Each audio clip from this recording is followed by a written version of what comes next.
people are awfully forgiving, or they just don't understand, what's been done to them. We are at an epochal shift. We're at a point where the West could tip into complacent and quite well off redundancy, or we could play a decisive role in the future.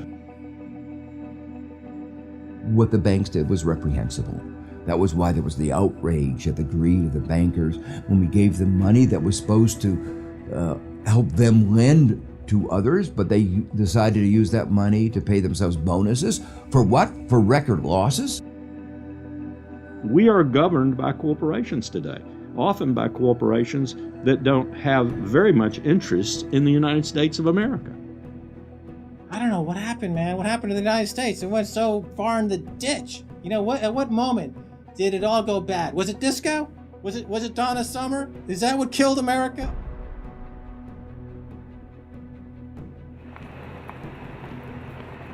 We are entering the age of consequence. A rapacious financial system, escalating organized violence, abject poverty for billions, and the looming environmental fallout are all converging at a time when governments, religion, and mainstream economists have stalled. War, conquest, famine, and death. The four horsemen are coming.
This is not a film that sees conspiracies.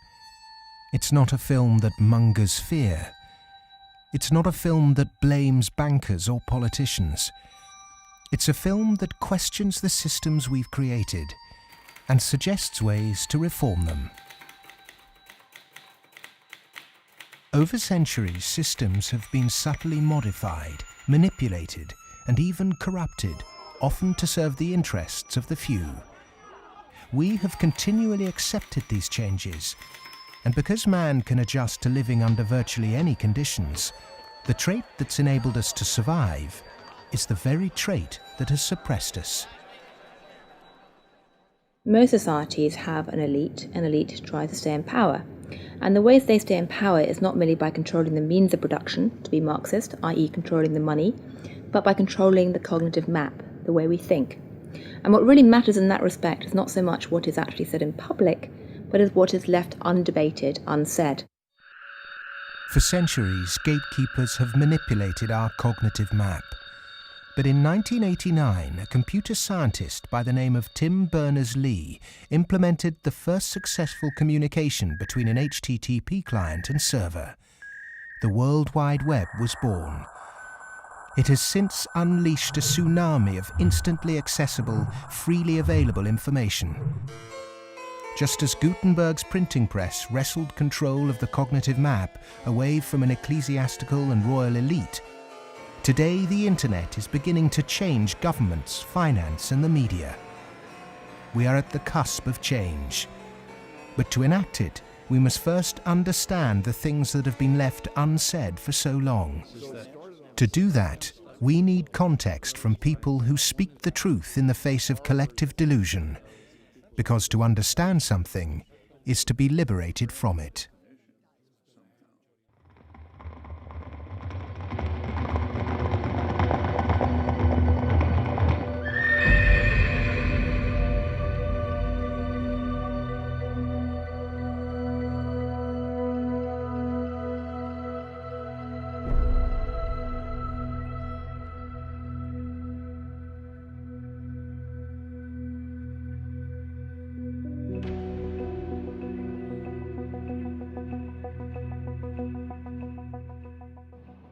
The end of World War II, we had 50% of the world's gross domestic product. We were making 54,000 airplanes a year, 7,000 ships, et cetera, and we were the new Rome. And we recognized it and devised a power management scheme in the 1947 National Security Act to, we thought, manage it. And it worked fairly well during the Cold War. But we haven't done anything since, and I think that's another sign of our inability to grasp the new world, if you will.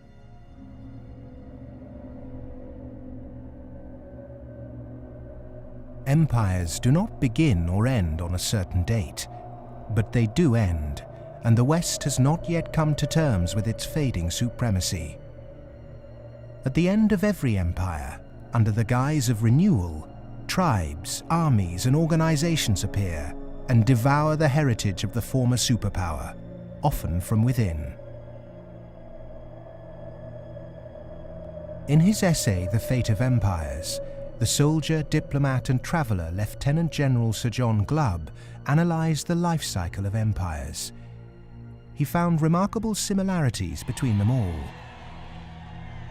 An empire lasts about 250 years, or 10 generations, from the early pioneers to the final conspicuous consumers who become a burden on the state. 6 ages defined the lifespan of an empire. The age of pioneers, the age of conquests, the age of commerce, the age of affluence, the age of intellect, ending with bread and circuses in the age of decadence. There are common features to every age of decadence. An undisciplined, overextended military, the conspicuous display of wealth, a massive disparity between rich and poor, a desire to live off a bloated state, and an obsession with sex.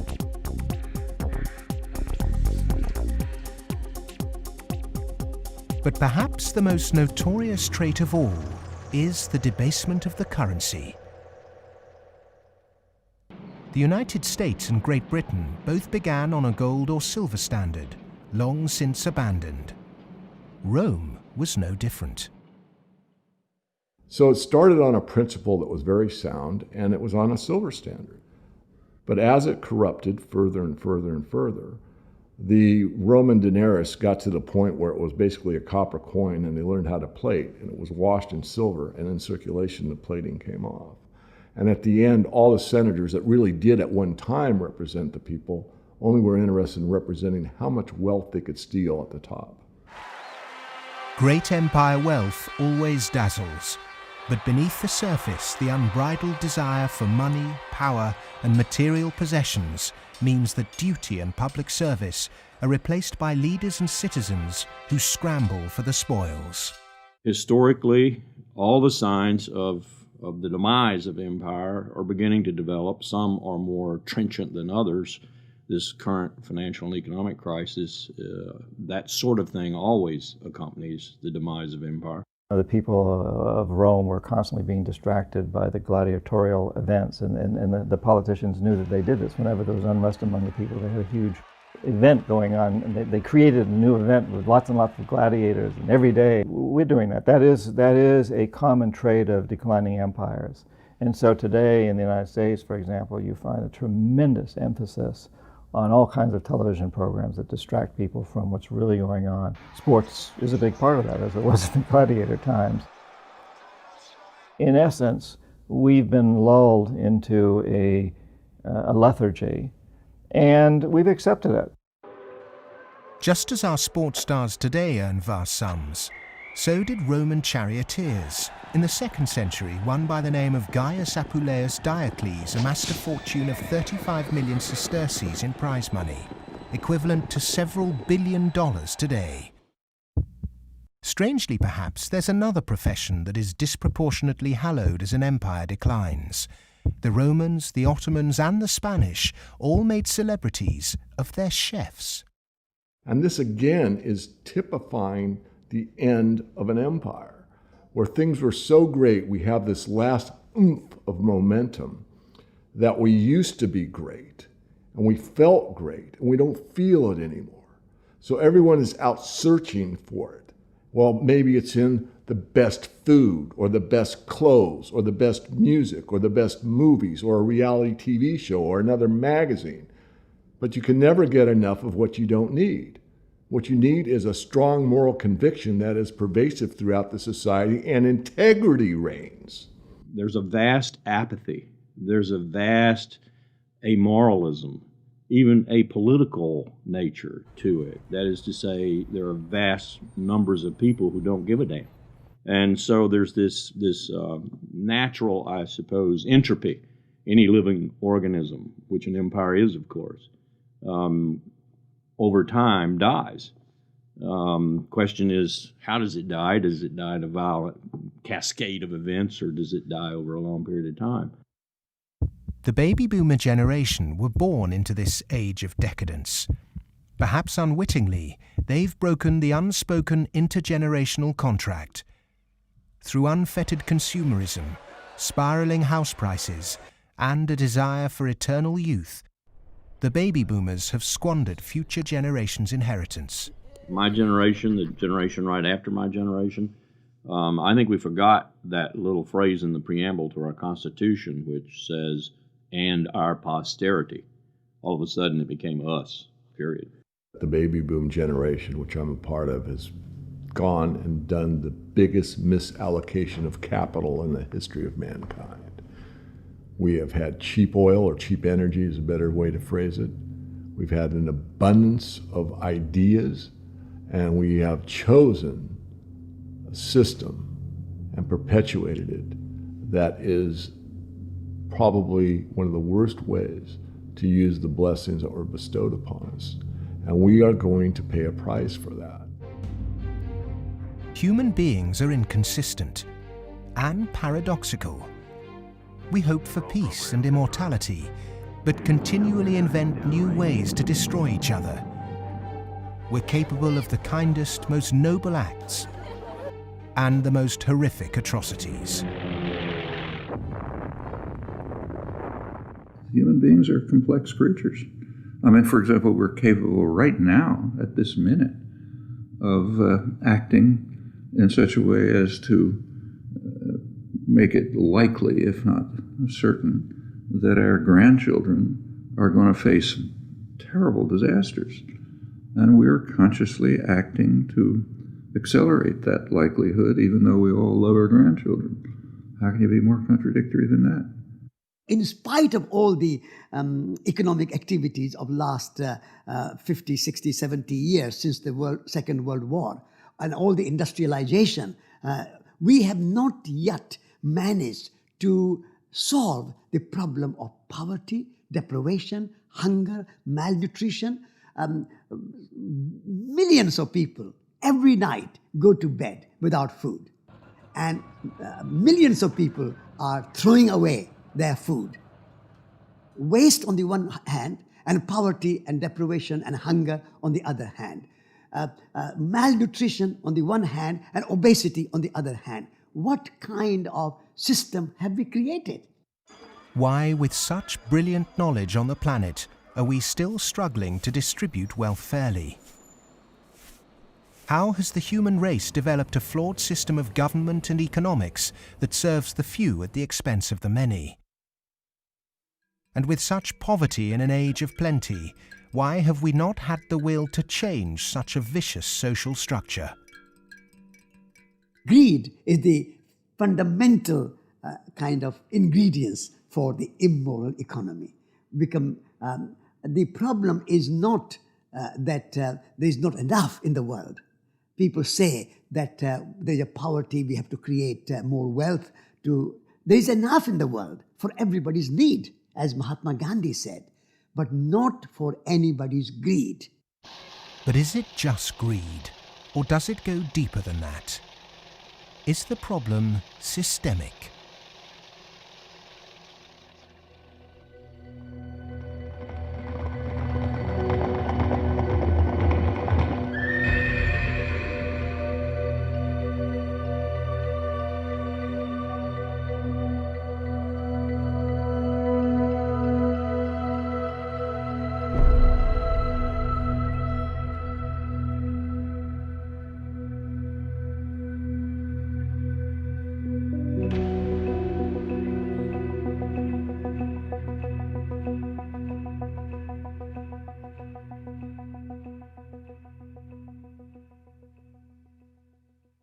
As a civilization, we've obviously had a great run. We've done very well. We had the Industrial Revolution. We survived that. We've built a lot of modern military technology. We've survived that so far. We built a banking system, and we're still struggling with that part of it. But we've had a good run. It's kind of like when I was working on Wall Street for 7 years. I had the experience some people would have. Let's say working at a meat processing plant, they become vegetarian. You work on Wall Street and you see how these banks like Goldman, J.P. Morgan, these other banks make money. When you see money, it kind of makes you sick. Well, I think if the people knew what the banking system is up to, as Henry Ford said, there would be a revolution tomorrow morning. The fact is, most people think that what a bank does is lend you money that someone else has put in the bank previously. But what a bank actually does, what a commercial bank does, is to create money from nothing and then lend it to you at interest. If I do that, if I manufacture money in my own home, it's called counterfeiting. If an accountant creates money out of nothing in the company accounts, it's called cooking the books. But if a bank does it, it's perfectly legal. And so long as you allow fraud to be legalized, then all kinds of problems are going to pop up in the economic system, which you can't do anything about. Private banks create money out of nothing and lend it at interest. Now, that sounds absurd. When I teach sophomores, about money in banking and how banks, they never believe it. And so you have to go through it again and again. Yes, banks really do create money. They really do. Here's how it happens. And it's absurd, and they're right to doubt that could possibly be what's really going on. But it is. Now, if the banking lobby is very strong, they're going to say, well, we don't want to change this system. We're making so much money out of it. What we have to do is, A, try and convince the people that it's their fault, that their wage claims are too high, and that's why we're having lots of inflation, or people are speculating on housing, and that's why house prices are going up. What they're not going to say is that this is happening because banks are creating money out of nothing and pumping it into the system, and that's why prices are going up. But how is it that we've ended up with a system in which banks have the power to create money? Since 1971, when President Nixon took the United States off what was left of the gold standard, the world has operated under a system of money known as fiat. The dollar, the pound, the euro are all government fiat currencies. Fiat is a Latin word meaning let it be so. It is the law that this government currency be money. Indeed, without that legal enforcement and the fact that we must pay taxes with this money, that dollar bill or that computer digit that represents a dollar would be pretty much meaningless. Only the government has the power to issue fiat money, but banks can create it through lending. Over the last 40 years, since this system of fiat money became the global norm, the supply of money has grown exponentially. In fact, we've seen the greatest growth in the supply of money in history. But who benefits? Of course, those that have the power to issue money, governments and banks. Then, those companies and individuals that get this money early. They can spend it before the prices of the things they want to buy have risen to reflect the new money in circulation. In other words, they get services, products or assets cheap. But prices soon rise, So holders of assets such as houses or shares will then see gains without there necessarily being any improvements to the company or house in question. Often this can lead to speculative bubbles. But what about those at the bottom of the pyramid? Those on fixed wages or incomes, those who live in remote areas, or those with savings? By the time this newly created money has filtered down to them, the prices of the things they want to buy have increased. Their savings buy them less, however, and their wages remain largely unchanged.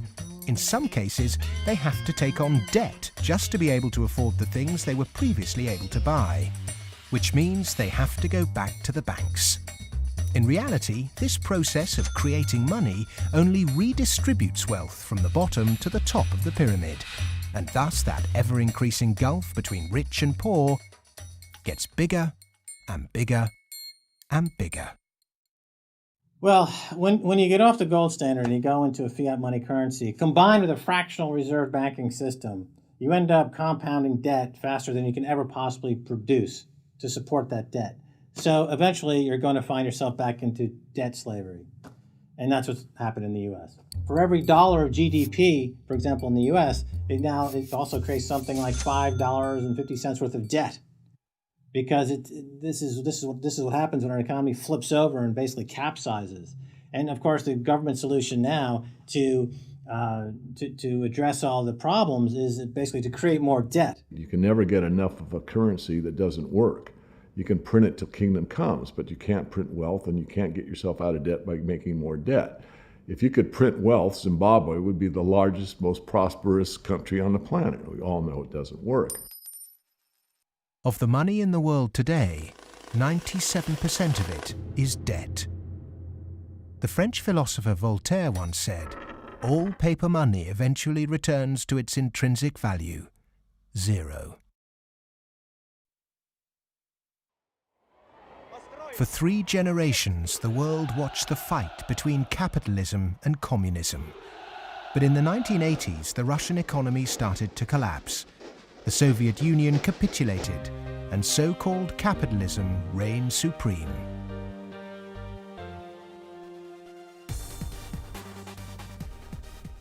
Before 1989, we had a battle between communism and the market. And in that battle, there was a sense of, let's not expose the flaws in the market economy. This is too important of a battle that you don't criticize our team while we're fighting their team. And their team, associated with authoritarianism, with a failure to deliver well-being to their society, it was very clear that if you had to choose between these two, which was better? Communism failed first for various reasons. I think it was inefficient, human rights, lack of respect, so forth. So capitalist West has been continuing in a triumphalist mode, thinking, our adversary has failed. That means we're doing everything right. Both systems are trying to do something which is fundamentally impossible, grow forever. And they're both going to fail. One failed first. Capitalism's going to fail later, or it's failing now. America right now is in a very interesting position because in the past 200-300 years of its history, it's a culture and country which has almost always existed on the assumption that resources could be expanded. If there was a problem, you always try to deal with it by expanding the pie. Go west, young man. Make the pie bigger so that everyone's got a bigger piece. Now it's facing a world where possibly resources are beginning to be more constrained and where it's going to have to divide up that pie and inflict pain on people. And that's something which it is not well prepared for. How has the country moved so far from the intentions of its founding fathers? How has the American dream become so distorted? Over the last 30 or 40 years, capitalism has taken this extreme form. And a lot of it goes back to the economist Milton Friedman from the Chicago School and Ronald Reagan and Margaret Thatcher and others buying into these policies that really encourage people to take on huge amounts of debt, encourage privatization, smaller government supposedly, although bigger military, so actually the government spending goes up. Deregulation, getting rid of rules that govern the people who run our institutions, especially our corporations. It's as though we suddenly are supposed to believe that the human beings who sit at the top of corporations don't need to be regulated. They're some sort of gods. Milton Friedman, his protégés the Chicago Boys, and the neoclassical ideology beat the classical approach to economics and became the framework for what we today call capitalism. There are two main competing economic approaches which determine how we humans manage the world and distribute wealth. These are the classical and neoclassical schools. The classical school favours less government interference, more personal autonomy, and recognises that humans cannot function without natural resources. The neoclassical school, which has a more dismissive view of natural resources, thinks government should rule the economy, solve social problems, and leave the free market to look after the distribution of wealth. The neoclassical school emerged around 100 years ago due to vested interests' desire to protect their assets. This meant that neoclassical mathematical models and assumptions were divorced from reality. They're based on what ought to be, instead of the classical models which are based on what actually is. It's these neoclassical models, which favour large corporations, that have been used to legitimise the financialisation of the global economy. Championed by Ronald Reagan and Margaret Thatcher, neoclassical economics still dominates policy-making today. The Reagan Revolution, as we call it in the United States, obviously the Reagan-Thatcher Revolution, if you think about it more globally, was a big change in power structure and a big transfer of opportunity and wealth. Now, it's not that the poor gave it to the rich. It was a transfer within the well-to-do, so that the financial sector, in particular, in the United States, for example, but also in the UK and some other places, became vastly more profitable, and wages in that sector went up a lot. I mean, we focus on bonuses, but it's also base salaries went up a lot, overall compensation. So there's a transfer from the non-financial part of the economy to the financial part of the economy that actually is unprecedented as far as we can see in any of the available data to us. And I'm talking about all of recorded human history. In 1932, in the aftermath of America's great stock market crash, a piece of legislation was passed to protect society. The Glass-Steagall Act was introduced to separate ordinary high street banking from investment banking. 67 years later, in 1999, under the influence of Treasury Secretary Larry Summers and his predecessor Robert Rubin, President Bill Clinton repealed the Glass-Steagall Act. Once again, banks could take ordinary depositors' money and speculate with it on virtually anything they liked. Wall Street has become a very particular type of casino. And it's unfortunately not the kind of casino they have in Las Vegas, which is, perfectly legitimate form of entertainment. It is a casino that has massive negative repercussions on the rest of society. So it's not just losing your money on a few wild nights. It's about the way in which those organizations lose their money, impacting the whole of society, leading to a massive loss of jobs. This unfettered gambling pushed the entire global financial system to near collapse.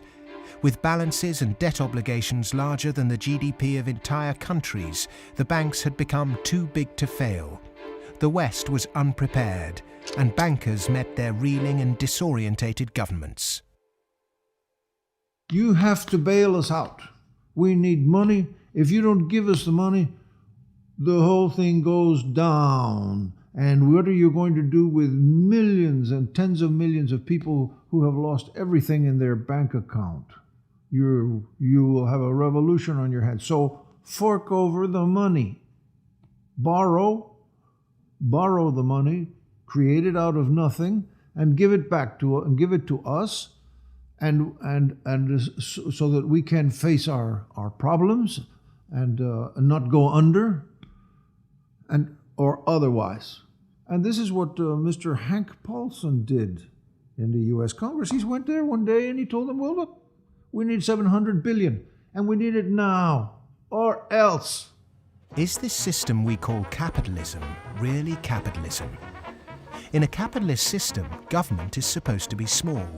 But today the state is more bloated and invasive than it's ever been. Individuals and companies are supposed to operate in a free market. Good enterprise is rewarded with profit, and flawed enterprise with failure. But during the 2008 banking crisis, the people saw the Western economic system divided in a way they were told could never happen. Socialism for the rich, capitalism for the poor. And in America, for example, the banks that got in trouble got bailed out by the government. That's socialism. And people are arguing against socialism in America, and yet it's probably the most socialist country in the world right now. We have a system which isn't even a proper capitalist system. Rich people make mistakes that they don't get punished. Poor people make mistakes that they get punished. Yeah? Or even worse, that they don't make any mistake and they are forced to pay for the mistakes of the rich. When the taxpayer is footing the bill for the misplaced speculation of bankers, then suddenly, instead of the economy serving the human being is now in perpetual service to amoral financial organizations.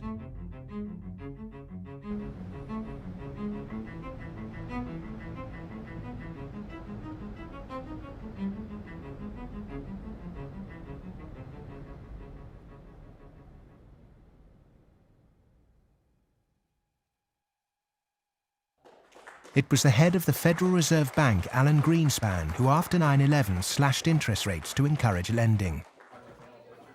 Bankers needed new participants to keep cash flowing into a system that had become a global pyramid scheme. All this newly created money entered the housing market and created unprecedented inflation. House prices rose and rose. New mothers were forced back into the workplace to service huge home loans, and the Anglo-American dream became all about land speculation. The housing market in the West isn't about ownership. The housing market in the West, because it's the only way ordinary people can get ahead, and ordinary people can't get ahead but by wages. What we've created is a mass bubble economics around housing. As that sucks in a huge amount of capital, takes capital for genuine innovations in the economy, and puts it into a speculative use that has no genuine productive outcome. It's interesting, if you talk to people in Germany, for example, they don't see a connection between owning a piece of property and being inclined towards being democratic. There's lots of people who rent their housing there, and they're perfectly comfortable with that arrangement. But it is true that in somewhat different contexts, both Mr. Reagan and Mrs. Thatcher pushed for more people to own housing. And actually, this is part of the problem, because if you push people to buy housing before they're ready, and if you push very dubious loans on them, and they don't understand what they get themselves into, you can have huge adverse repercussions, exactly what led to, in part, the subprime housing crisis in the United States. That's not anything to do with democracy, that's just a bad economic idea. The breakthrough that occurred around the year 2000 in the United States was when bankers found out that the poor are honest. And they realized that if you're poor, if you're not rich, you have a different set of values. And you think that a debt is a debt, and it's something that has to be paid. And that people will try to pay the debts that they're stuck with, even if the debts are not valid, even if the debts are much more than they expected, even if they really can't pay the debts. The lending and banking institutions, when they drew up contracts with interest rates, with flexible interest rates, I think they knew in the beginning that these problems were going to come back later on, where folks weren't going to be able to afford the mortgages as the interest rates increased. It put a lot of people in situations where they were taking food out of refrigerators, taking kids out of higher education. They're not able to afford college anymore. And it is making a really, really bad situation worse. The banks engaged in what was a criminal conspiracy to charge more to the blacks and Hispanics.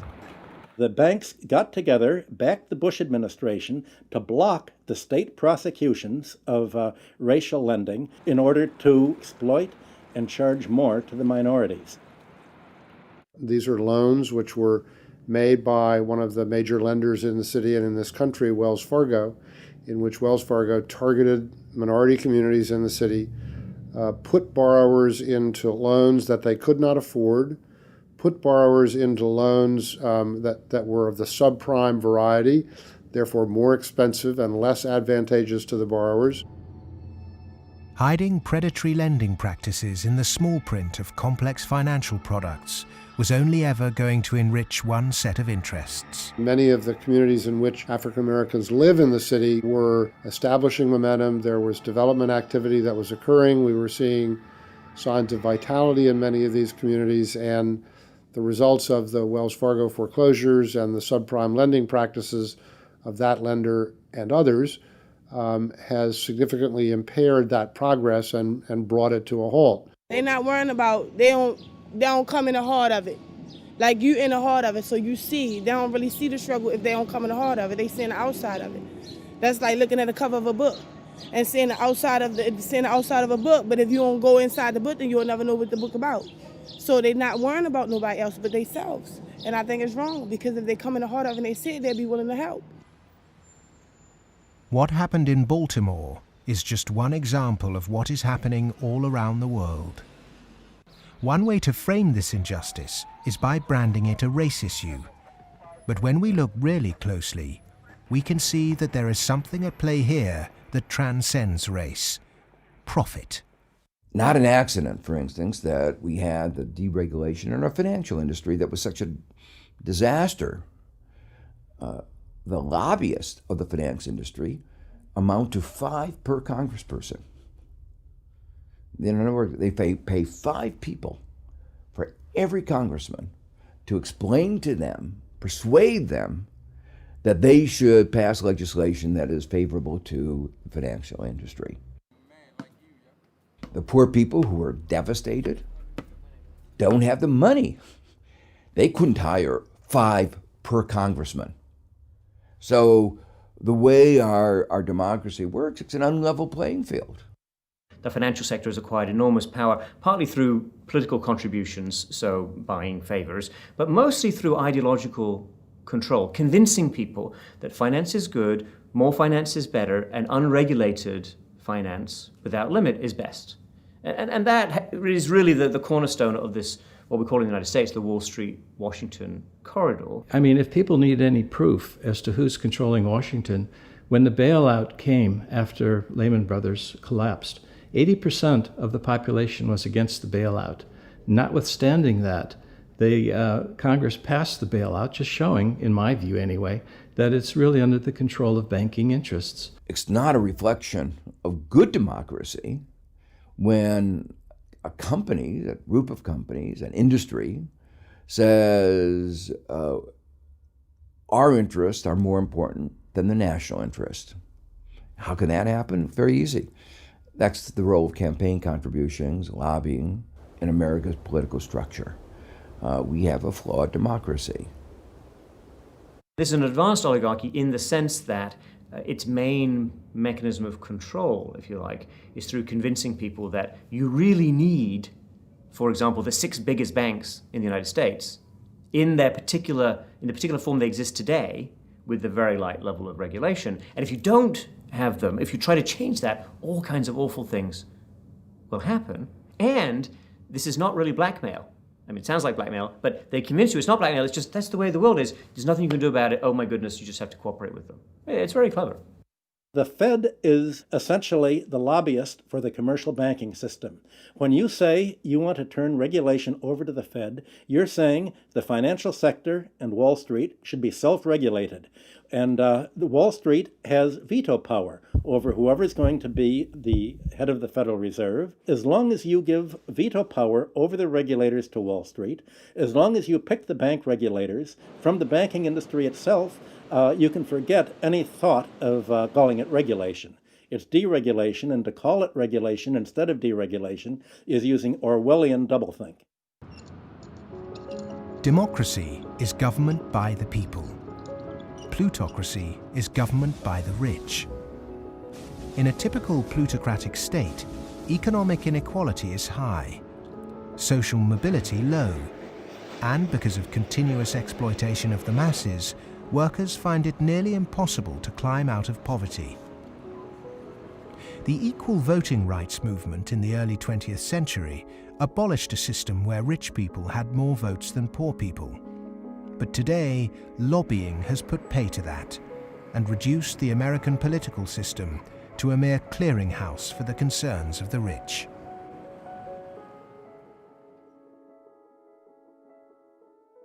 The Goldman Sachs machine is one of using profits to buy influence in Washington, to change laws, to make it easier to make money on Wall Street, to be used to buy influence in Washington. So it's a self-reinforcing malfeasance machine that is continuing to grow as a parasite in the economy and continuing to kill the host. Famous for claiming it did God's work, Goldman Sachs is one of the most influential investment banks in the world.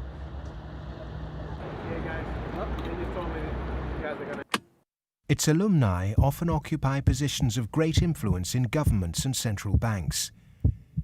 In September 2008, barely a month before the stock market crash, Goldman, supposedly a pillar of the free market, changed its banking status from investment to commercial.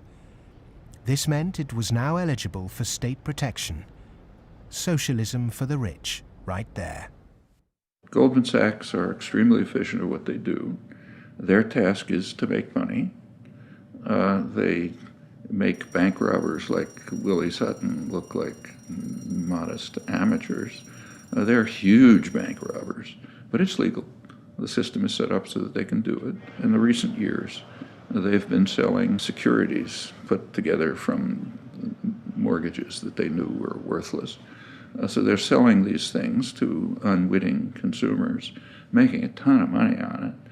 Meanwhile, they're betting that they're going to fail because they know that what they're peddling is rotten. So they placed bets with it's called credit default swaps and other things with a huge insurance company, AIG, and that was insuring Goldman Sachs against the failure of the stuff they're peddling. During America's subprime collapse, Goldman traders Michael Swenson and Josh Birnbaum made a $4 billion profit by short-selling junk mortgages.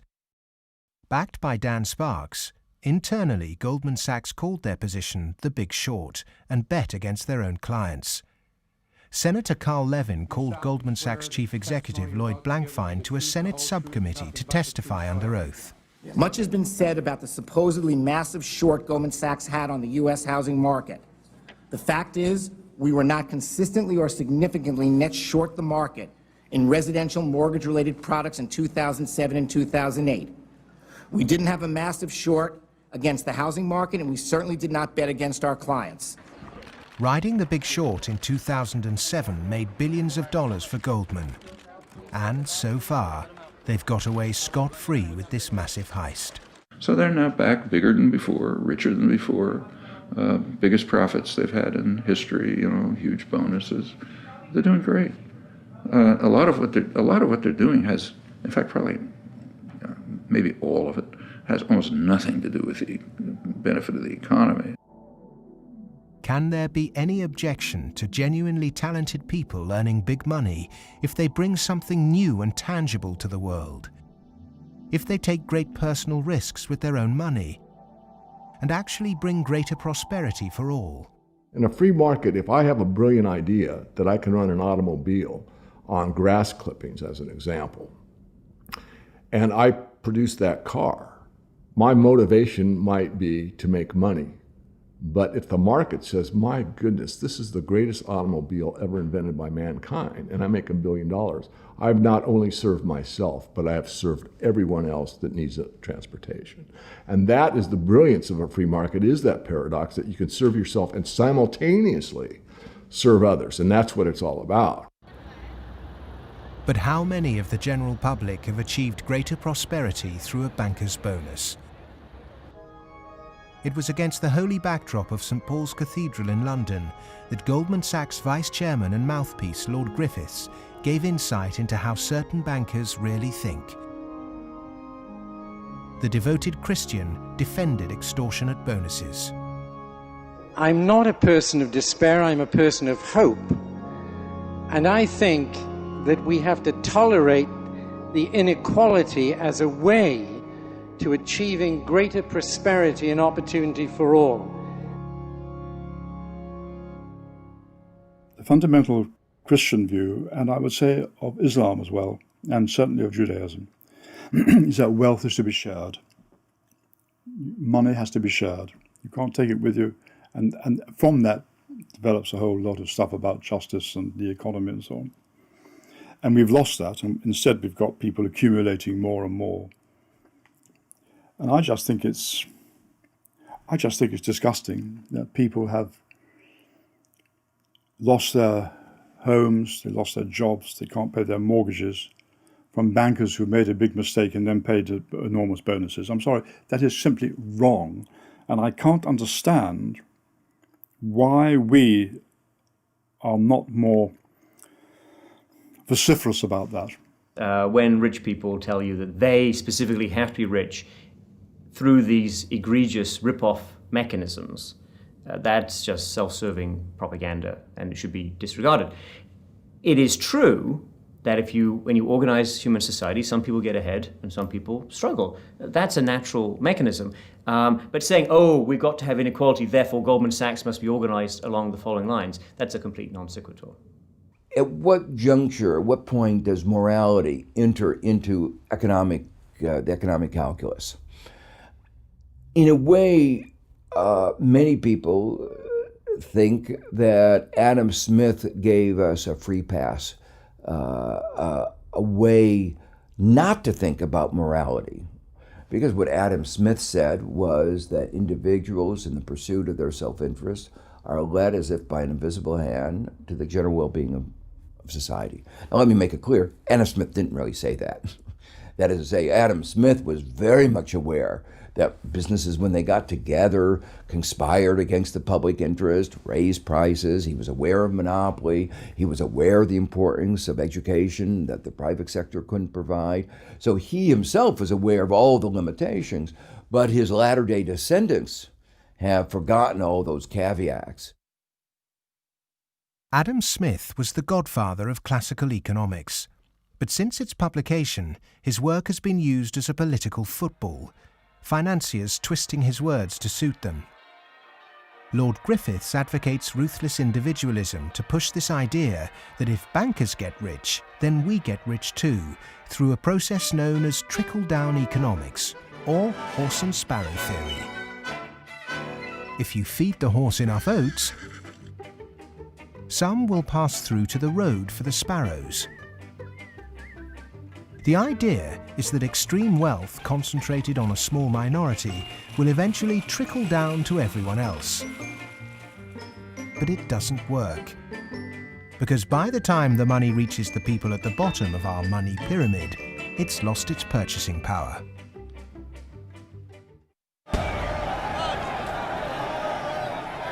But the public are now confused as to why our political leaders have allowed this to happen, and quite naturally now ask why. Because our political processes are badly flawed.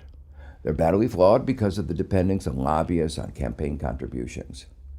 So that's why, my view and a view I think of a lot of people is that we have to restructure our political processes to give more voice to the ordinary citizen and less voice to the interest group, to the moneyed groups, to those who have taken such a large role in shaping our tax code, our regulatory regulations, and so forth.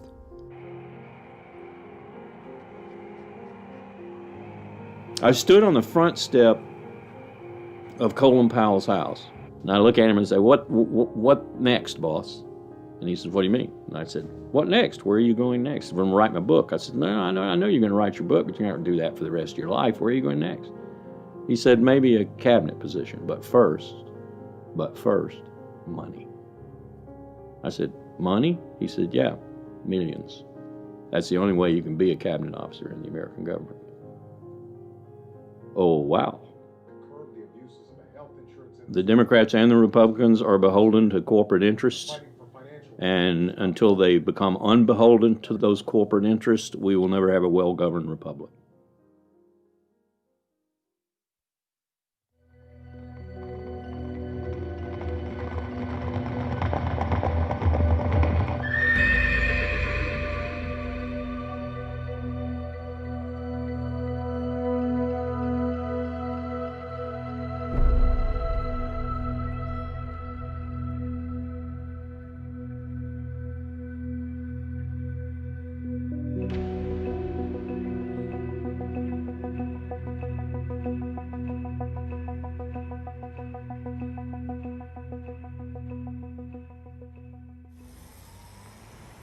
The inherent iniquity in our system of money, banking and politics has not just had consequences domestically, but also on a massive scale globally.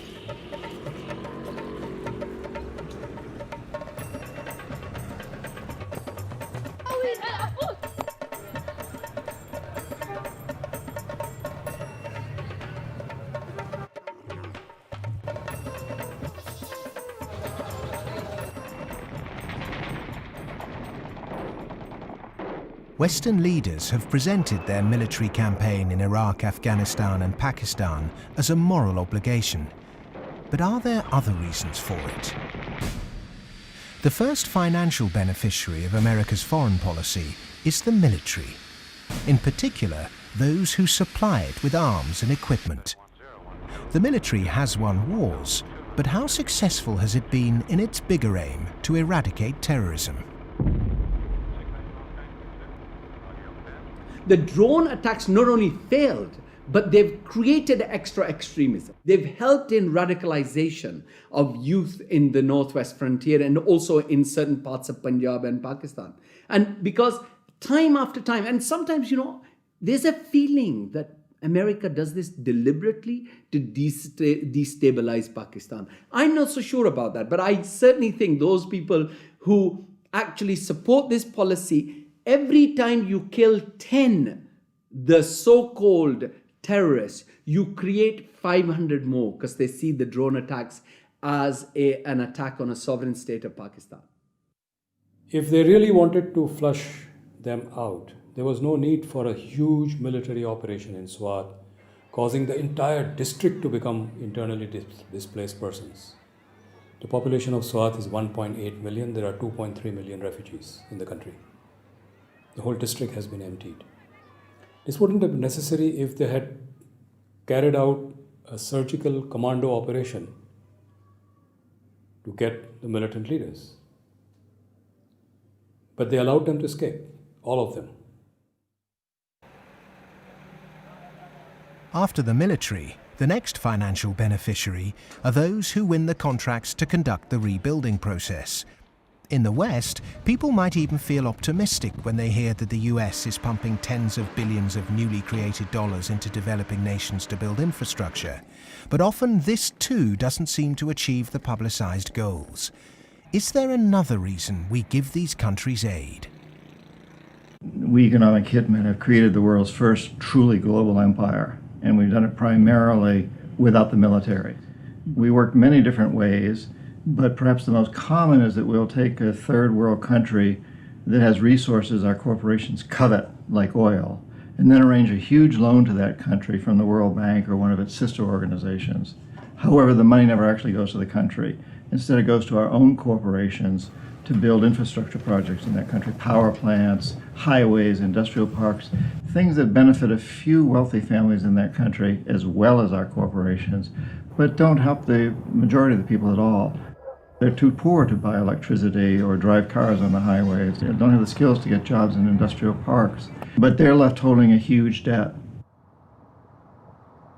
Infrastructure which has used heavy loans from the World Bank and IMF and made from grants from Western countries, they've all gone into benefiting the elite and the feudal classes. They have not benefited the people.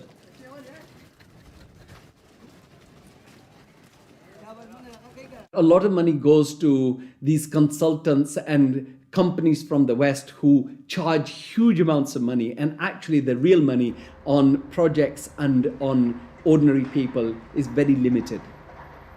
The masses have very little already. So those landlords who have the infrastructure and who are going to make money because of the infrastructure that is built through their roads, they will prosper.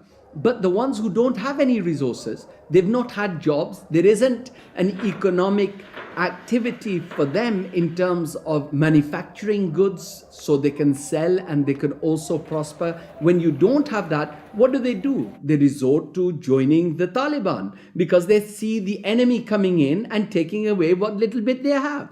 President Obama, I understand, wants to invest $7.5 billion in Pakistan's infrastructure to alleviate poverty and, take away all the divisions and all the anti-American sentiment over here. Whatever his reasons are, we can do without it. In fact, it's the worst possible thing he can do. This kind of help is actually going to be a hindrance. It's just going to make matters worse.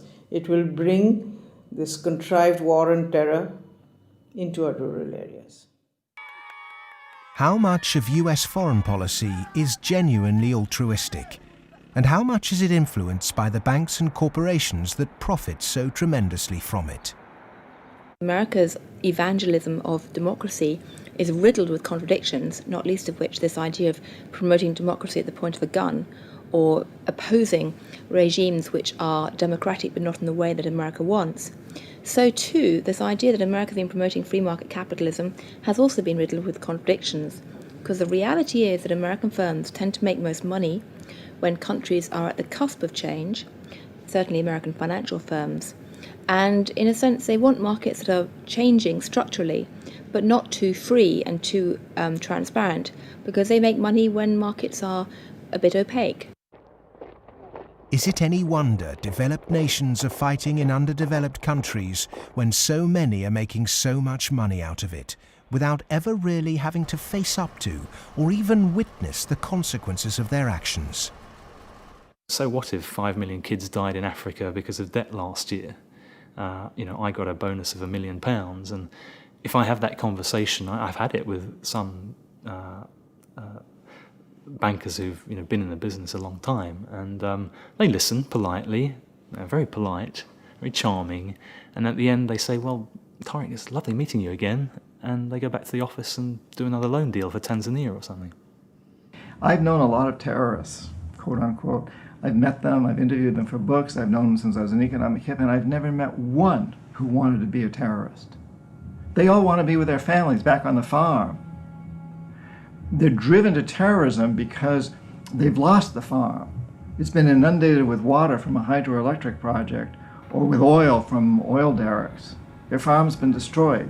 They can't make a living for their kids. Or in the case of the Somali pirates, their fishing waters have been destroyed. And that's why they've turned to this. It isn't because they want to be pirates or terrorists. Now, there may be a few crazy people. There are a few crazy people with their nuts loose. There'll always be serial killers. There'll always be crazy people. Maybe Osama bin Laden's one of them. But they do not get a following unless there's a terrible injustice going on. And people are starving and they're deprived. And then they will follow these crazy people because they seem to offer an alternative. If we want to do away with terrorism, if we want to have what we in the United States call homeland security, we've got to recognize that the whole planet is our homeland. What does the word terrorist actually mean? Many terrorists would sooner describe themselves as freedom fighters. Could it be that the charge of terrorism could just as easily be made against Western corporations, speculators, and policymakers? When we talk about terrorism, it means what they do to us, not what we do to them. And what they do to us can be pretty ugly, although it's not even a fraction of what we do to them. I mean, take, say, 9/11. That was a pretty serious act of terrorism, maybe the worst single act of terrorism in history. But it could have been worse. I mean, suppose, for example, that Al-Qaeda had bombed Washington, bombed the White House. It killed the president, installed a harsh military dictatorship, brought in a bunch of economists who drove the economy into its worst disaster in history. Well, that would have been worse than 9/11. And I'm not making it up. It happened. What's called the first 9/11 in South America, namely in Chile. On the 11th of September 1973, the democratically elected Chilean president Salvador Allende was overthrown in a coup. A dictatorship under Augusto Pinochet was established that ruled Chile until 1990. There was the systematic suppression of all political dissidents. Thousands were imprisoned and murdered. Who was involved in that first 9/11? It's not hard to find them. Right in Washington and London and so on. But that's off the agenda. It doesn't count. There's a principle of ideology that we must never look at our own crimes. We should, on the other hand, exult in the crimes of others and in our own nobility in opposing them. The root causes of so-called terrorism will not be solved by increasing economic inequality. If governments really are serious about combating terrorism, then they must start with real structural reform back home. As long as banking empires chase infrastructure and debt deals in pursuit of profit, the West will continue to export injustice through finance. Millions more will be displaced. Terrorism will thrive, and neo-colonialism will continue to end more and more lives around the world.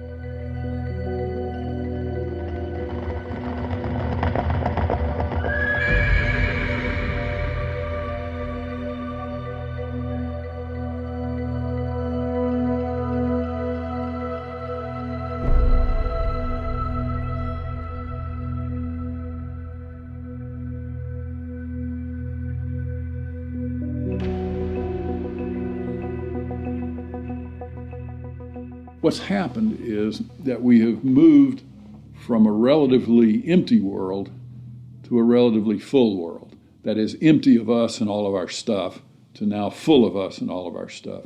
In my lifetime, the world population has tripled.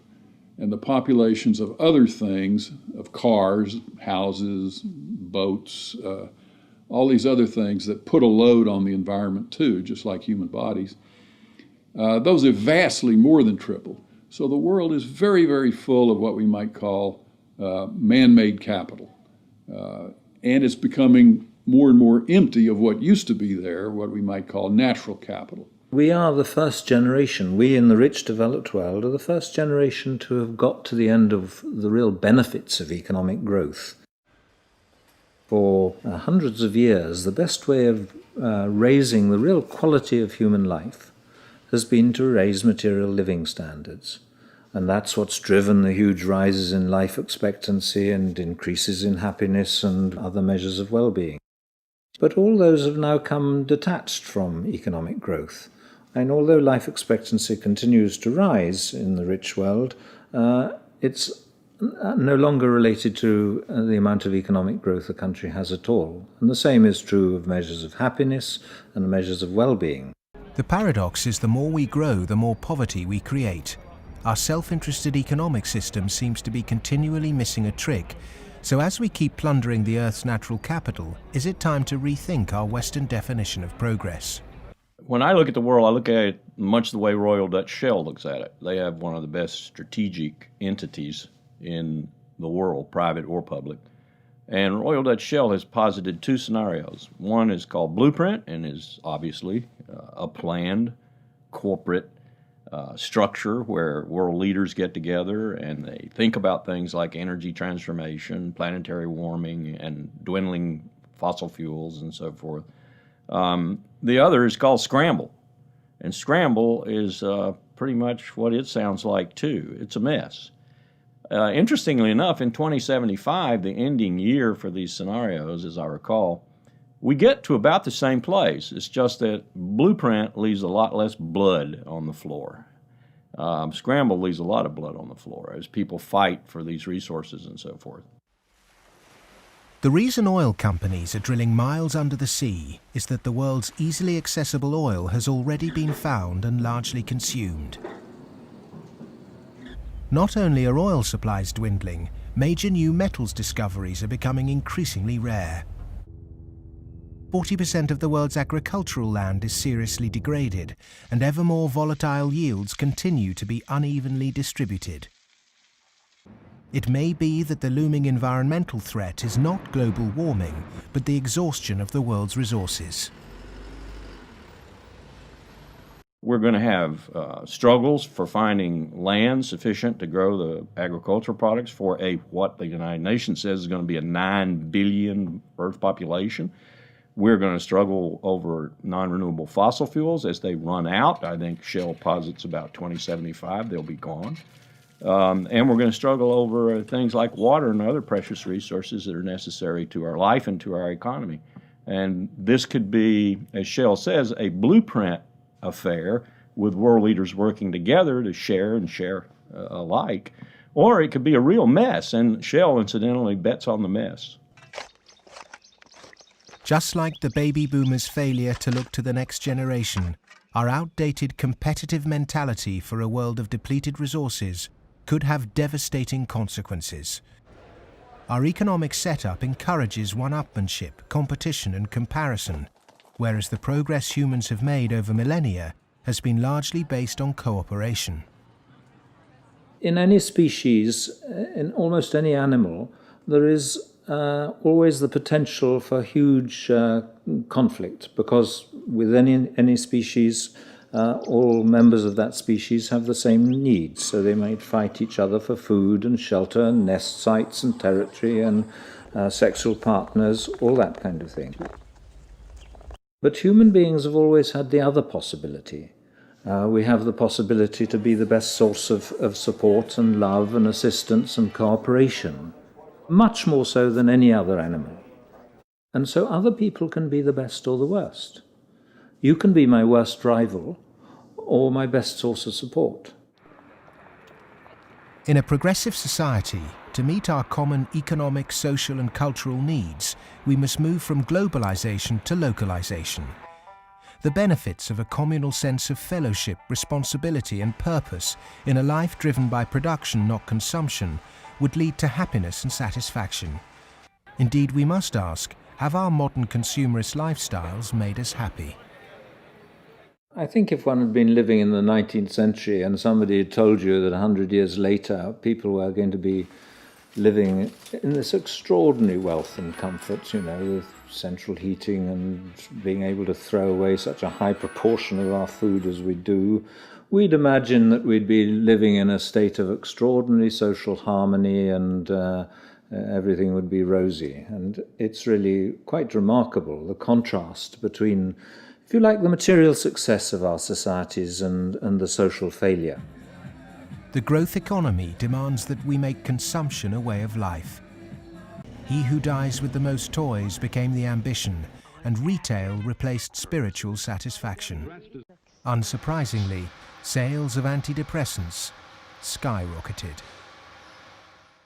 The fact is that the world economy over the last few years, a good share of my lifetime, has been built either on the military or on producing items that most people don't need and really don't even want when you come right down to it, but we all got to have them. Consumerism is driven by our extraordinarily social nature, that we want to have the stuff so we look good in other people's eyes. It's because I experience myself through other people's eyes, the feelings of shame and embarrassment or pride and maybe feeling envied, all those things. So, the goods are just a way of, if you like, mediating the relationship between yourself and others in this extraordinarily alienated hierarchy. What's really suffered is human relationships, family life, the things that really matter to us. And in the end, the only thing that makes human beings happy isn't money. It's very clear that past a certain level, you only get marginal gains from wealth.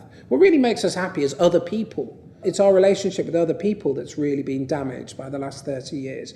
We trust them less, we have less interaction with them, we bond less than ever before, we marry less and marriage is under more threat than ever before. And all the associations that represent sort of permanent, unconditioned human affection are being eroded or damaged. And that's the real legacy of the last 30 years. And in some sense, we've got to recover and rehumanize our lives.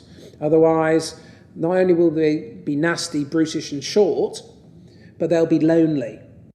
The West is coming to the realization that its human project is failing. The West was so convinced that if you push people to achieve as individuals, the accumulated achievement of individuals would make for a successful society. And what the West is now beginning to realize is that the individual achievement without incorporating the vulnerable community is a myth. The idea was make your own life, be individually aspiring, and then you'll be individually achieving, and then you'll be individually prosperous, and then you'll be individually happy. You end up doing that in a glass jar.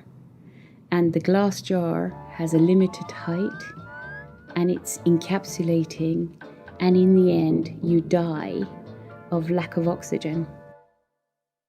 Human beings are alive because they seek attachment and because they're propelled by affection.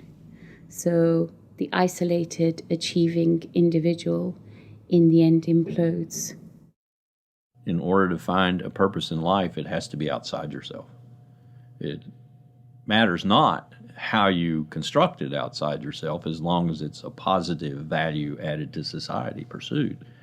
But it has to be outside yourself. It can't be yourself. If you're pursuing yourself, you're pursuing the abyss, as Nietzsche said. You are going to wind up in the abyss.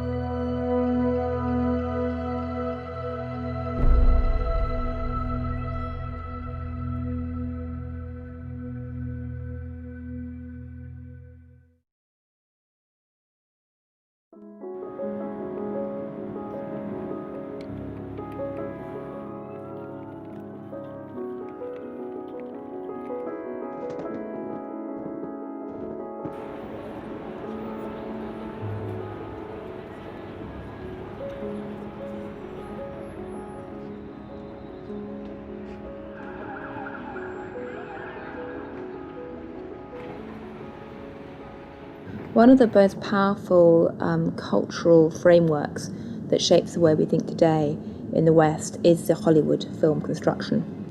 And it follows a particular cultural pattern in that there is a beginning, there is a middle and an end, there is drama, tension, there's resolution, there's usually a goodie and a baddie, and there's usually a story told through the medium of human beings.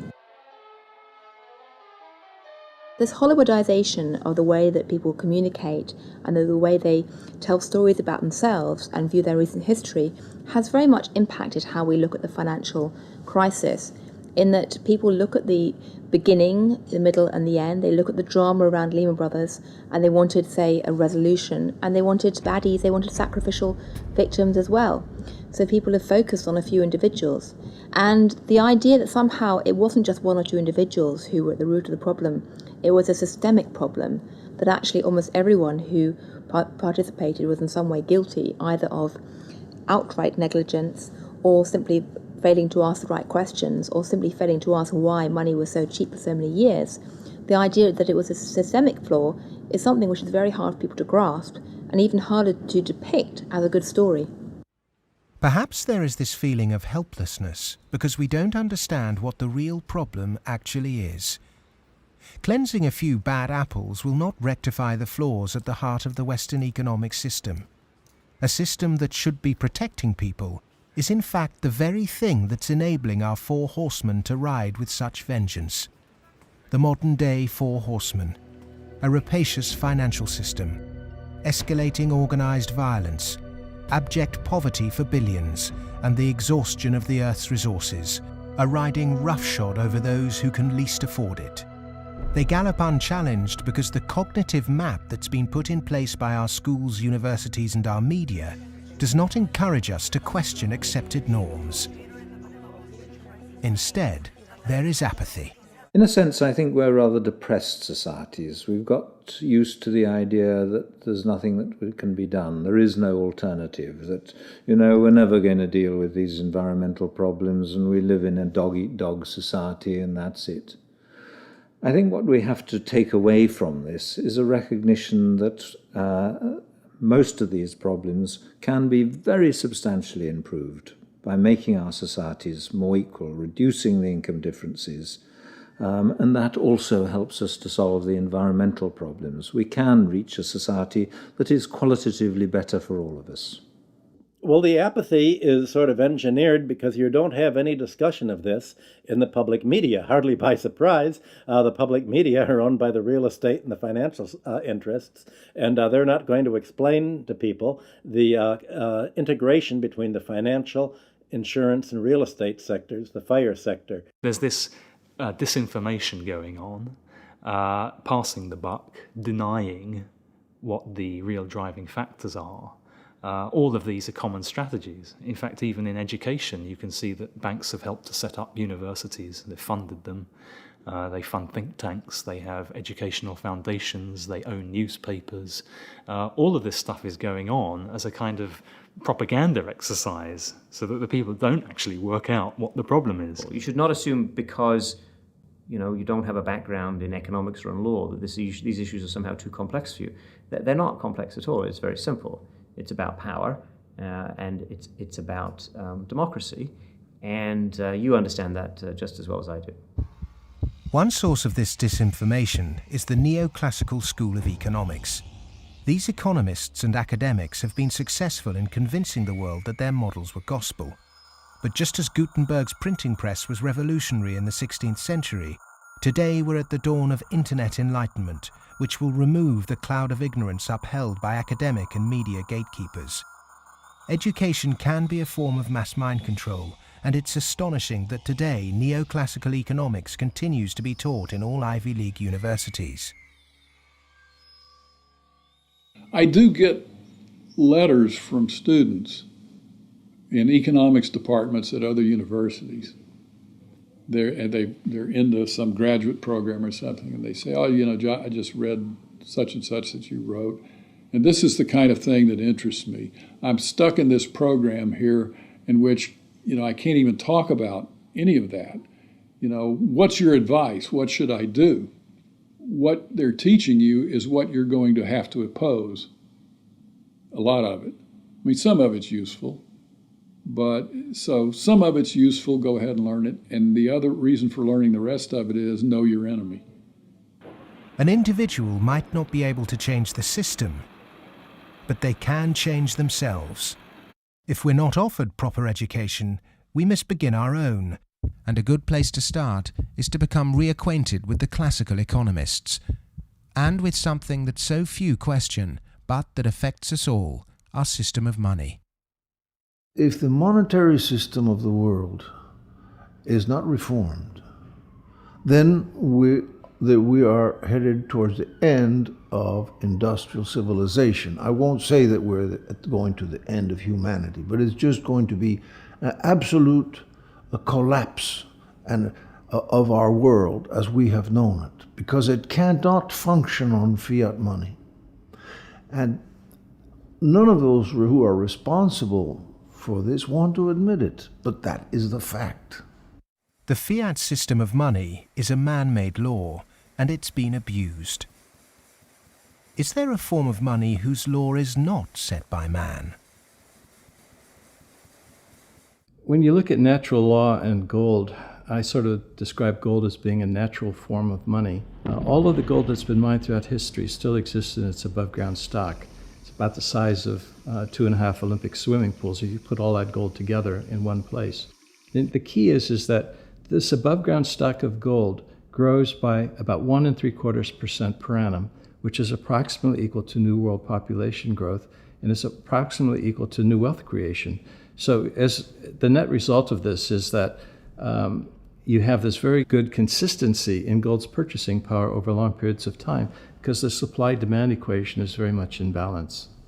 To achieve human liberty, you really need to have sound money, and gold is the only way to do that, because only gold is outside of the control of politicians.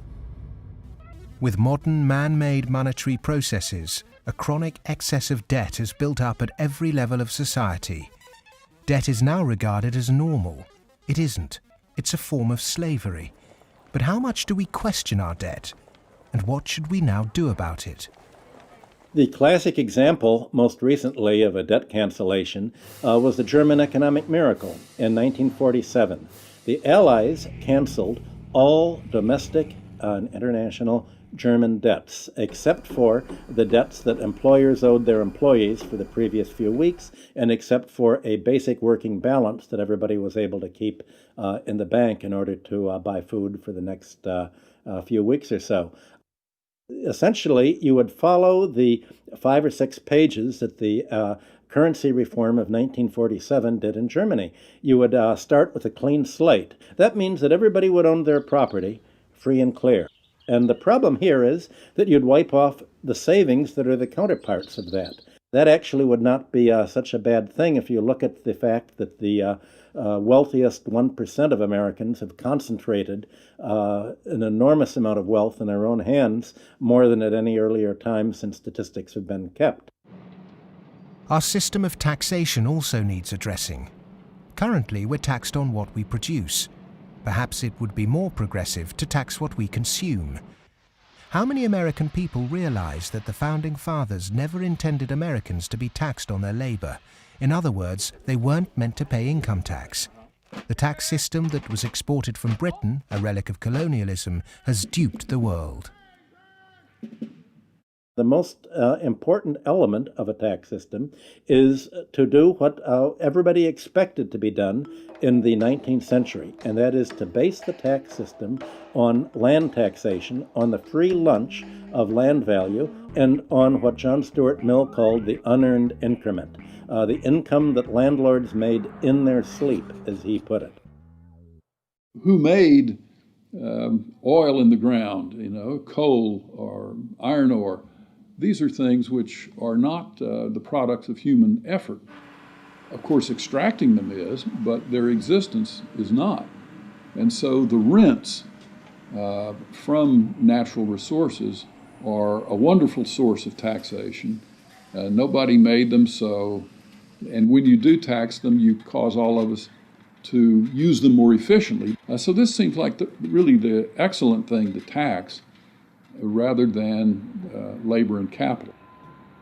If the governments used this land site value that's supplied by nature, not by human labor, not by personal enterprise, then the government would not have to tax wages in the form of income tax. It wouldn't have to imply sales tax that add to the price of doing business, and it wouldn't have to add the proliferation of business taxes. This tax system, advocated by all the classical economists, would begin to address global poverty, as it would allow citizens in developing countries to keep their resource wealth. In developed countries, it would begin to address our housing and debt crisis and unleash the kind of entrepreneurship needed to refloat our economies. Perhaps we should also resurrect another timeless principle for workers that was promoted during the Industrial Revolution. Well, the idea that people who work in a plant ought to own it is just deeply built into working class culture. So right around here at the early Industrial Revolution in the late 19th century, working people simply took for granted that, yes, of course, the workers should own the mills in which they work. Anything else is an attack on our fundamental rights as free citizens. They also took for granted that wage labor is hardly different from slavery. It's different only because it's temporary, and then you can be free. One of the ways you can be free is by owning your own plants. That was not an exotic view. That was Abraham Lincoln's view. In fact, it was a principle of the Republican Party in the late 19th century. It's taken a lot of effort to drive those ideas out of people's heads, but they're still there, and they are very relevant. It was the Greek philosopher Plato who said the ratio of earnings between highest and lowest paid employee in any organization should be no more than 6-to-1. In 1923, banker J.P. Morgan declared no more than 20-to-1 was optimum.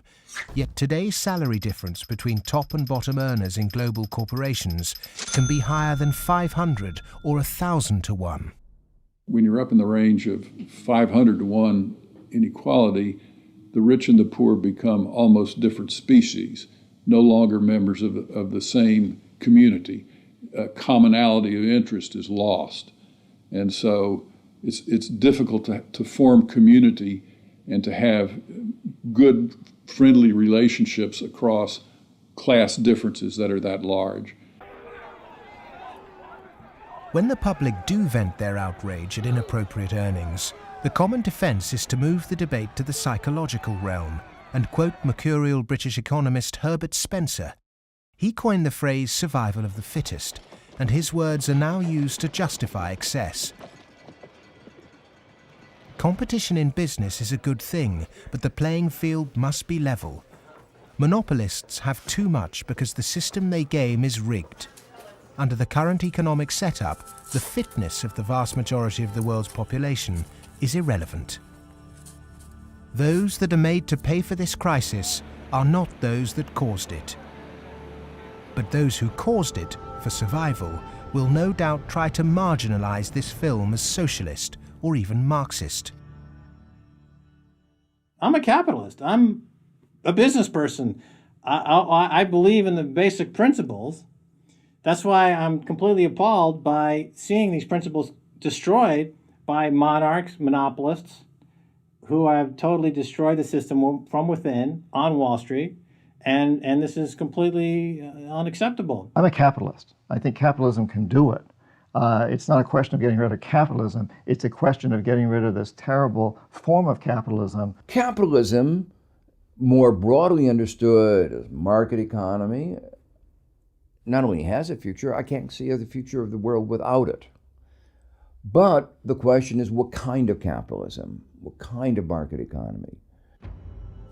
A system of reformed capitalism built on independent money, a tax system based on consumption, not income, and employee-owned businesses would begin to build an economy that's not dependent on constant growth to service its debt. We've endured the so-called free market for centuries, but far from being free, it's led us to destroy nature and each other in a vain attempt to progress. It's absolutely ludicrous to suggest that somehow there is a scientifically defined boundary of the market that we should never change. And of course, that's what the free market economy wants you to believe.